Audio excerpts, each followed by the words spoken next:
Salut à tous la team OL, tout même chaud pour Lyon Fan TV. Très heureux les gars de vous retrouver pour une nouvelle vidéo. J'espère que vous avez bien commencé la semaine, que vous avez bien commencé l'année les amis. L'OL va enfin reprendre le chemin des terrains pour un match officiel. Ça se déroulera dimanche, ça sera au Groupama Stadium les amis. Ça sera contre le Paris Saint-Germain. Et oui, on commence avec un très gros match. Et vous le savez, nos Lyonnais sont un petit peu impactés, et c'est le moins qu'on puisse dire, par le Covid. Même si on a eu le retour de Paqueta qui a été testé négatif, donc il revient à Lyon. J'ai vu que Boateng était à l'entraînement. Peut-être que nous allons être moins impactés que prévu. C'est possible, on verra en tout cas. Lionel Messi, j'ai vu aussi, lui qui était testé positif, est revenu parce que testé négatif, donc il est dans l'avion. Il sera probablement prêt pour le match contre l'Olympique Lyonnais. Par contre, ce qui est un petit peu plus énervant, en tout cas pour les dirigeants lyonnais, c'est cette fameuse jauge que nous a donné le gouvernement français, c'est-à-dire une jauge dans les stades ne dépassant pas 5000 spectateurs, chose que l'Olympique Lyonnais n'arrive pas à concevoir, et ce qu'on peut comprendre, et notamment quand on est supporter, notamment par la voix de Xavier Pierrot, qui est le stadium manager de l'OL. L'OL réclame absolument, en tout cas fait son nécessaire, pour que la jauge soit à 20 000 spectateurs au Groupama Stadium, puisque ce serait l'occasion pour l'OL au moins de récompenser ses abonnés, parce que 5000 spectateurs, c'est tirer au sort un petit peu ceux qui pourront participer ou non à cette rencontre, et ça paraît complètement délirant, et surtout ce sont des manques à gagner assez conséquents. C'est pour ça que s'il y a une jauge à 5000, Xavier Pierrot disait que ça serait plutôt pour les partenaires commerciaux de l'Olympique Lyonnais, mais il dit c'est complètement aberrant, et moi je le comprends. Il dit que l'Olympique Lyonnais s'est engagé en faveur de la vaccination, ça a été un centre de vaccination, le Groupama Stadium. Ils ont poussé la plupart des supporters, même tous les supporters, à se vacciner. Les supporters ont joué le jeu, et aujourd'hui on leur dit que ils ne pourront pas aller au stade, même s'ils sont double, triple vaccinés, qu'il y a une jauge, qu'on doit sélectionner les gens. Il dit, Xavier Pierrot, que c'est une violence morale inouïe. Moi, je suis d'accord. Je n'ai pas envie de rentrer dans la politique sur cette chaîne, parce que vous le savez, avec les nombreux robots qu'il y a sur YouTube, on pourrait se faire squeezer les vidéos, donc je ne vais pas faire de polémique là-dessus, mais je n'en pense pas moins. C'est évidemment, c'est complètement ubuesque, donc ils font absolument le pressing pour qu'il y ait un maximum de spectateurs qui puissent venir au Groupama Stadium, surtout que l'OL s'était mis sur un package, vous savez, avec le match de Marseille, Saint-Etienne, Paris, ils avaient fait des offres promo spéciales, ils savent que pour les grands matchs, vous remplissez le stade, il y a notamment la billetterie qui est assez importante, il y a aussi tout ce qui est annexe, le côté restauration, etc., qui génère beaucoup d'argent. Donc oui, pour les clubs, pour l'Olympique Lyonnais, c'est encore un gros manque à gagner. Et on s'insurge un petit peu de la politique du gouvernement qui est extrêmement paradoxale pour le coup, et qui commence très sincèrement à énerver tout le monde, les dirigeants lyonnais, les supporters. Donc aujourd'hui, il y a un vrai pressing de la part du club pour qu'on ait le maximum de spectateurs. Est-ce que ça va être possible? Franchement, j'en sais rien. Il y a des amendements là qui vont être votés pour pouvoir avoir des jauges proportionnelles. Ils ont fait 5000 pour que ça soit beaucoup plus simple à gérer en fait, pour pas qu'ils se disent « Ah bon alors, si on a un stade de 60 000, si on fait de la proportionnalité, comment ?» Non, voilà, donc ça serait beaucoup trop compliqué. Donc c'est pour ça qu'Olivier Véran, le ministre de la Santé, a justifié tout ça. Donc on risque de jouer quasiment à huis clos ce match contre le Paris Saint-Germain. On sait que ça sera un match extrêmement difficile. On sait que nos joueurs doivent se remettre dans le sens de la marche. On devait partir en Espagne à Murcie, ça ne s'est pas fait, ils sont restés au Groupama Stadium. Il n'y a pas beaucoup de choses qui ont filtré de la reprise de l'Olympique Lyonnais. On n'a pas eu de prise de parole de Peter Bosz. Il faudra attendre probablement la conférence de presse d'avant-match. Alors il y a plein de soucis qui turlupinent un petit peu les dirigeants lyonnais. Il y a ce départ de Juninho, là je voyais sur les réseaux sociaux, pas un mot sur le départ de Juninho. Juninho pas un mot lui non plus sur son départ. Il est parti quasiment dans l'anonymat le plus complet. Ce qu'on a vu et récemment et encore aujourd'hui, c'est que la direction du recrutement, eh bien, elle est reprise par Bruno Chéroux, qui vient de recruter, parce que je pense qu'il fait partie du recrutement. Aujourd'hui, on vient de recruter un nouveau scout qui s'appelle Stéphane Henschos, qui est un ancien international suisse.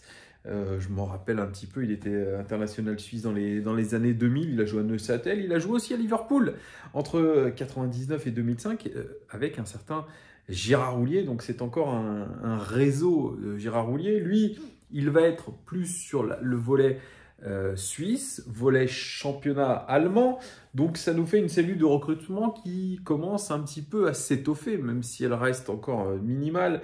On a Michel Rouquette, Alain Caveglia, Alexandre Janin et puis Stéphane Henschos. Ça fait 5 scouts pour la cellule autour de Bruno Chéroux. Donc on est en train d'essayer d'étoffer un petit peu cette cellule de recrutement. Est-ce que ça va être payant? En tout cas, il va falloir faire les choses plutôt intensément, puisqu'il y a une nouvelle qui n'est pas très rassurante du côté de Emerson Palmieri, puisque vous le savez, Chelsea a enregistré le forfait pour les 6 prochains mois de Ben Chilwell, l'international anglais, latéral gauche, qui s'est blessé au ligament croisé.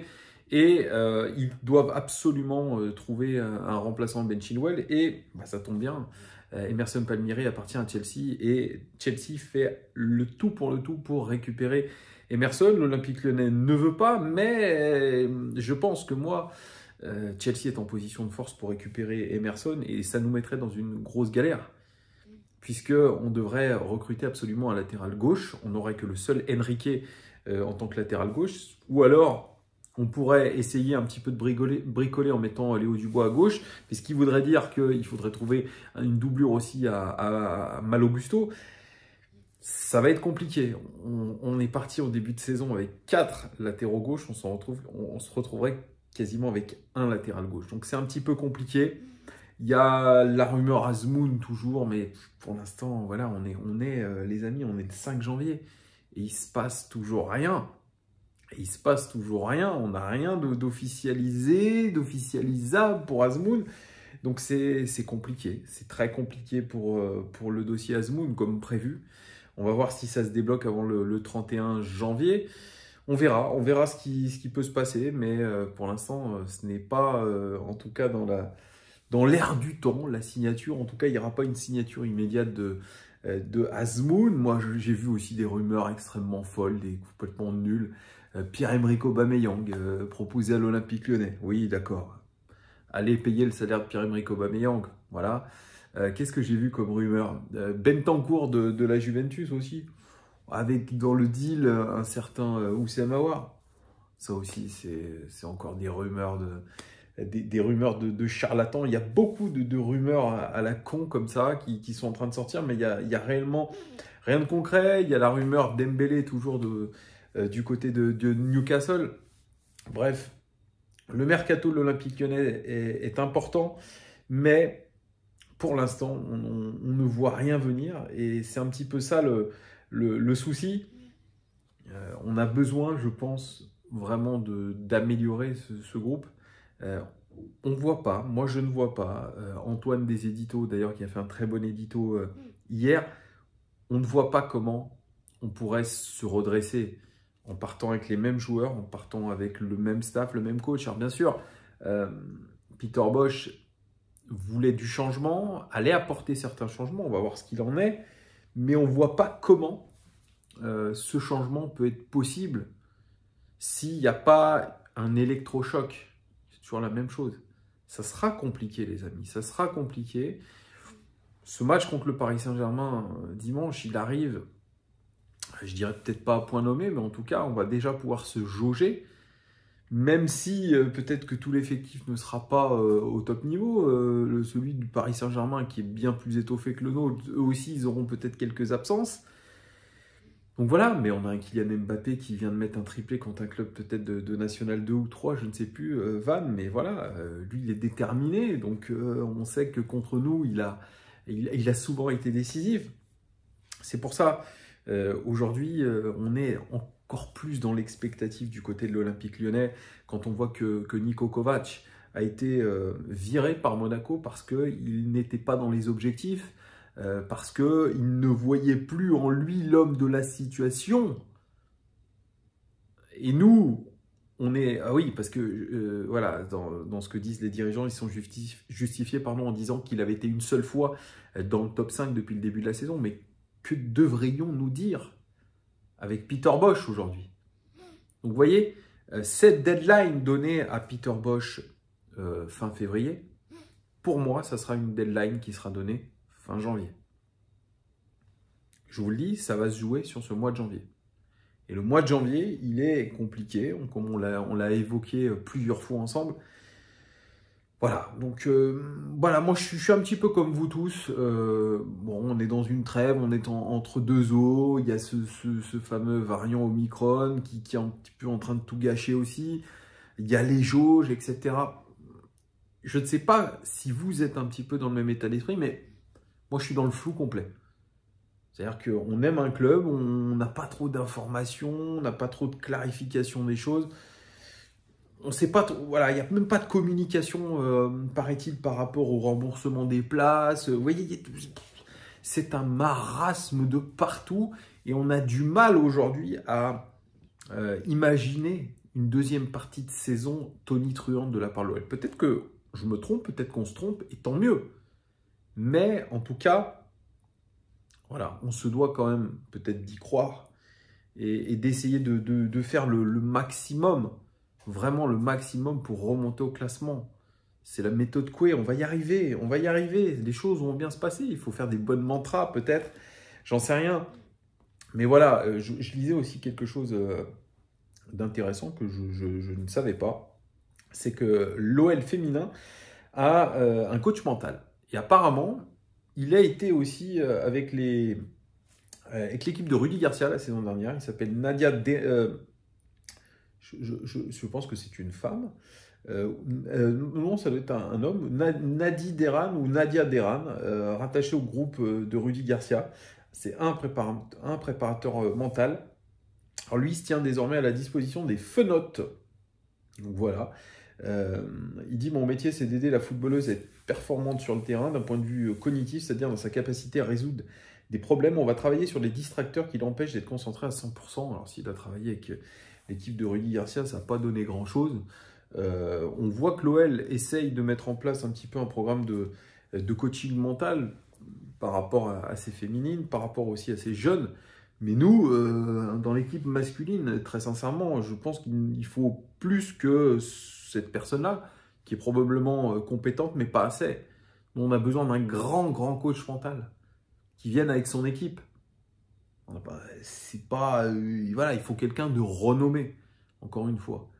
Et je pense que ce travail-là n'a pas été fait à l'OL et c'est bien dommageable. C'est bien dommageable. Bien sûr, il y a une volonté de faire ça, mais moi, quand je vois ça, j'ai encore les propos de Rémi Vercoute qui dit moi, la préparation mentale, c'est un gros mot.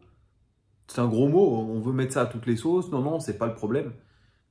Écoute, moi, je suis pas bien d'accord. Je suis pas bien d'accord avec ça. Je suis pas bien d'accord avec ça. Voilà, tout simplement. Et puis, les amis, au rayon bonne nouvelle, alors, je finis là-dessus, c'est la prolongation de contrat de Castello Luqueba jusqu'en 2025. On a blindé nos jeunes. On blinde nos jeunes, d'ailleurs. J'ai vu que Barcola, le plus jeune de la fratrie, Bradley, lui avait des propositions de certains clubs. L'Olympique Lyonnais le verrouille. Et j'ai vu un tweet qui est très révélateur en disant « Nous, à l'Olympique Lyonnais, on adore verrouiller les jeunes pour les laisser jouer 18 minutes. » 18 minutes par saison, c'est vrai aussi. C'est un commentaire extrêmement réaliste. Après, Bradley Barcola, est-ce qu'il a encore l'envergure pour pouvoir faire quelque chose à l'Olympique Lyonnais, un petit peu comme Hugo Ogel? Est-ce que c'est encore trop tendre? J'en sais rien, mais en tout cas, c'est une bonne chose pour Castello Luqueba. Je pense que c'est un joueur qui a montré sur ses derniers matchs qu'il était capable de progresser encore plus, qu'il avait ce talent, qu'il avait cette capacité à élever son niveau de jeu. Et quand on voit aussi certaines rumeurs qui disent que Jason Denayer, qui est libre à la fin de la saison, donc libre de s'engager dès janvier pour le club de son choix, est convoité par Newcastle, on comprend pourquoi l'Olympique Lyonnais a essayé de blinder Castello Luqueba. Moi, je trouve que c'est c'est une bonne chose. Vous me direz un petit peu en commentaire ce que vous en pensez. D'ailleurs, dites-moi tout en commentaire ce que vous pensez de cette jauge, des rumeurs mercato, de comment vous voyez le match qui arrive contre le Paris Saint-Germain. Dites-moi tout en commentaire, les amis. C'était un grand plaisir de pouvoir faire une petite vidéo OL Daily News. Il n'y a pas énormément d'infos, mais ça permet aussi d'échanger, de se remettre un petit peu dans les vidéos, parce que en ce moment, c'est l'encéphalogramme plat, les amis. Donc, merci beaucoup. N'hésitez pas à vous abonner. Abonnez-vous, mettez un pouce, c'est très important pour le référencement de la chaîne. On se dit à très très vite. Gros bisous, les amis. Portez-vous bien. Ciao.